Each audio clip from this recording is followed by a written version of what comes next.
Bonjour Régis, Bonjour. permettez-moi de vous présenter. Vous êtes Régis Lamotte, psychothérapeute et enseignant international en PNL et en hypnose ericksonienne. Vous venez de créer un CD audio ou fichier MP3 sur l'arrêt du tabac portant le titre « Oubliez la cigarette ». Pouvez-vous dire pourquoi ce titre? Alors, depuis maintenant une vingtaine d'années où je pratique l'hypnose ericksonienne, depuis quelques années, j'ai eu des demandes donc, pour l'arrêt de ce produit. Et j'ai cherché ce qui pouvait être, d'un point de vue efficacité, entre guillemets, efficience, pertinent dans l'accompagnement de l'arrêt de ce produit. Alors, on peut mettre les stratégies sur la peur, les risques de santé, etc., etc., sur l'idée qu'il y aurait une partie qui nous empêcherait d'arrêter. Je n'ai pas ces convictions-là. Ce qui m'intéresse surtout, c'est de me dire qu'est-ce que veut un sujet qui veut arrêter ce produit. Il veut simplement l'oublier. Alors je me suis dit que quelle est la stratégie la plus efficiente qu'a l'inconscient? C'est la capacité d'oubli. Lorsque nous changeons des réalités dans notre vie, nous avons eu l'habitude tout au long de notre évolution d'oublier certaines choses qui n'avaient plus de sens dans notre existence au fur et à mesure de notre évolution. Donc mon objectif c'était de solliciter cette notion d'oubli, qui est une notion totalement naturelle chez l'être humain, et de pouvoir accompagner les personnes qui souhaitaient arrêter ce produit, d'utiliser cette fonction naturelle de l'oubli. Vous évoquez les différentes croyances existantes dans la relation à ce produit. Je voudrais vous questionner sur certaines de celles-ci. D'abord, la nécessité de faire un effort pour arrêter. Quel est votre point de vue? Alors justement, ce qui était intéressant, à partir du moment où j'ai pris la notion de l'oubli, je me suis dit que pour oublier, on ne fait pas d'effort. Si vous oubliez vos clés, vous ne faites pas d'efforts. Au contraire, vous faites des efforts pour vous en souvenir. Donc cette notion d'avoir de la volonté pour arrêter un comportement n'a pour moi pas de sens. Si je souhaite me saisir d'un objet, je dois faire un effort.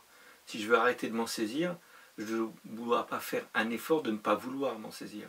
Je dois simplement déplacer mon attention de cet objet pour mettre mon attention ailleurs. Et à mon sens, lorsqu'on veut changer un comportement, une attitude, une forme de pensée, plein d'autres choses autres que par rapport à ce produit-là, ce qui est important, c'est plus important de mettre son attention là où on veut aller pour oublier ce qu'on ne veut plus faire. Donc, la notion d'effort n'a pas de sens puisque justement, on se base sur le contraire de la notion d'effort. L'oubli n'est pas de l'effort. Que pensez-vous de la notion de dépendance? Là, c'est pareil. Bon, la pratique nous fait constater que quand certaines personnes arrêtent cette relation à cet objet, il n'y a pas de dépendance. La dépendance d'un point de vue physiologique se manifeste par des tremblements, des transpirations. On l'a dans les drogues, dans certaines drogues, même parfois avec certains médicaments quand on les arrête. La cigarette, jusqu'à preuve du contraire, n'a jamais provoqué des états qui sont considérés comme des états de dépendance. Donc je considère que la dépendance n'est qu'une dépendance psychologique de l'idée de la dépendance. Donc lorsqu'on sort de cette notion de dépendance, de l'idée qu'il y a une dépendance, on retrouve sa liberté. Et dire aussi qu'il y a une notion de dépendance donnerait aussi beaucoup de pouvoir à ce produit, qui pour moi n'en a pas particulièrement. Que pensez-vous de devenir non-fumeur? Là, à partir du moment où on veut oublier, je considère moi qu'une personne veut oublier simplement un comportement de consommateur. Et pour moi, ce n'est pas un fumeur, c'est un consommateur. Quelqu'un qui consomme un produit, quelle que soit la nature de celui-ci, quand il veut changer son rapport à ce produit, il change son rapport en tant que consommateur. Pour moi, on n'a pas à mélanger identité et comportement. Un comportement de manger de la viande, c'est un comportement de manger de la viande. On n'est pas un non-viandeur quand on arrête de manger de la viande. Donc ça n'a pour moi pas de sens que d'attribuer une notion d'identité à la notion qui est simplement de changer un comportement de consommation. Et la consommation de tabac peut-elle, selon vous, considérée comme une maladie puisqu'il y a des tabacologues? À partir du moment où ce que je viens de dire, on accomplit cette notion-là, ça n'est pas une maladie, parce que lorsqu'il y a une maladie, c'est par exemple quelqu'un qui est un dermatologue, un cancérologue, c'est quand on étudie des altérations, des détériorations des tissus ou des détériorations de la santé. jusqu'à preuve du contraire, quelqu'un qui a un comportement et qui est un consommateur n'est pas quelqu'un qui a une maladie. Il a simplement le besoin d'être accompagné pour changer sa relation à cet objet. Quelqu'un qui par exemple a des problèmes de poids, on ne va pas considérer que les problèmes de poids sont des problèmes de maladie. On va utiliser les ressources d'un diététicien, de quelqu'un, un nutritionniste qui va aider la personne à changer son comportement nutritionnel par rapport à ça. On ne va pas avoir un métier d'obésologue, donc ça n'a pas de sens, pour moi en tout cas. Et le fait de considérer en plus, de mettre le terme de tabacologue, voudrait dire que ce produit est un produit comme une maladie. Et ça n'est pas une maladie, c'est juste un comportement qu'on a vis-à-vis d'un produit. Encore une fois, on n'est qu'un consommateur. Et je pense que c'est même aller dans le sens, si on donne une notion de maladie à ça, de créer un problème qui n'existe pas. Depuis quelques années, lors de la campagne anti-tabac, des images ont été mises sur les paquets, qu'en pensez-vous? Alors, justement, si je fonde cette notion-là sur oublier, je fonde essentiellement ma pratique et ce CD sur l'idée que qu'est-ce que je veux dans le futur? Non pas arrêter de fumer. Pour moi, ce n'est pas l'important. C'est qu'est-ce qu'il y aura dans le futur qui fera que cet objet-là n'aura plus de sens. Donc, qu'est-ce qu'on va mettre dans le futur? Pas de la peur. On va mettre au contraire, si j'ai plus d'aisance financière, parce que ça va faire des économies, je vais avoir un voyage, je vais avoir du plaisir. Si je suis plus heureux parce que je peux faire du sport, je me sens mieux dans mon corps, j'aurai des sentiments, des sensations agréables. Si par rapport à des enfants, effectivement, je suis heureux de montrer un exemple en tant que parent, d'être libre, et ça fait partie des fonctions parentales d'amener un exemple de liberté.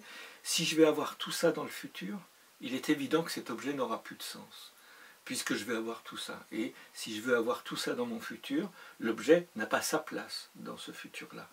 Donc on ne va pas mettre de la peur dans le futur, on va au contraire mettre tout ce qu'on a envie comme objectif, qui fait qu'on n'a plus cet objet-là, on n'a plus cette relation à cet objet-là. Ce n'est pas le fait d'arrêter ça qui va amener à ça, c'est le fait de vouloir ce futur qui va amener à ne plus utiliser ce produit. Et donc qui va amener à l'oublier parce qu'il n'aura plus de sens. Vous pratiquez l'hypnose ericksonienne chez les personnes qui souhaitent arrêter le tabac, donc oublier la cigarette, et qui donnent des résultats spectaculaires. En quoi l'hypnose permet-elle ces résultats et quel est son fonctionnement? Alors, ce qu'il y a d'intéressant, c'est que, encore une fois, quand on veut faire l'effort d'arrêter, c'est conscient. Quand on veut penser à ça, si on commence à penser aux problèmes de santé, ça va être encore une pensée consciente. Donc on va renforcer toutes les pensées conscientes par rapport à ce produit. Et l'hypnose a pour objectif de ne pas utiliser justement la pensée consciente, d'utiliser la pensée inconsciente, du savoir oublier. Donc nous savons inconsciemment oublier, encore une fois, quand nous étions enfants, nous avions des objets autour de nous avec une charge affective. Notre évolution a fait que ces objets ont disparu, ils sont maintenant dans un grenier. Ça nous arrive aussi, c'est un autre exemple, où effectivement on rentre dans une pièce, on cherche un objet, on ne sait plus où on l'a mis, on l'a oublié, on ne fait aucun effort pour l'avoir oublié.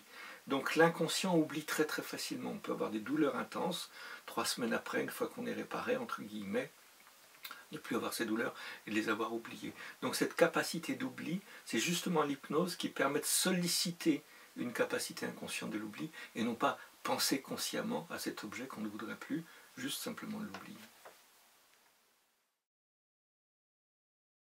Alors Régis, voici le CD, je vous laisse le soin de le présenter. Merci. Donc ce CD est fait sur 3 parties. Une première qui reprend les questions que vous m'avez posées sur les différentes idées qu'on a sur l'arrêt de la cigarette, faire des efforts, toutes ces choses-là. Je reprends ces idées-là et je donne un autre point de vue, un autre éclairage, pour qu'on quitte consciemment ces idées-là, qu'on se débarrasse de ces idées conscientes, qui sont plutôt pour moi des freins que des facilitations. Deuxième chose, c'est qu'il y a une séance d'hypnose à l'intérieur qui permet d'accéder à toute la capacité inconsciente d'oubli, et qui est vraiment une manière de rentrer dans une transe hypnotique où on va être en contact avec notre capacité d'oubli et qui est là depuis le début que nous sommes à l'origine de notre vie. Nous avons eu sans cesse la capacité d'oublier, qui est une nécessité. Si nous n'avions pas la capacité d'oublier, nous aurions effectivement à l'intérieur de nous une telle masse d'informations qu'on ne pourrait plus fonctionner. Et la troisième partie de ce CD est faite sur comment construire dans le futur, qu'est-ce que sera le futur qui aura toutes nos valeurs, tous nos critères qui seront à nouveau accomplis et qui fera que cet objet, et la relation surtout à cet objet, aura totalement disparu de notre conscience et que nous n'aurons plus besoin même d'y penser, nous aurons même oublié que peut-être à une certaine époque nous avions eu une relation avec cet objet. Voilà ce CD et je vous invite simplement à l'expérimenter et voir ce que ça va donner pour vous. Et je vous fais confiance dans la capacité d'oublier cet objet qui veut sortir de votre vie. Merci Régis. Où est-il possible de se procurer ce CD ou le fichier MP3? Alors vous pouvez trouver ce CD sur mon site internet regislamotte.fr. Vous aurez dans cette petite vidéo à nouveau l'adresse qui s'affiche. Et puis il suffira de le commander.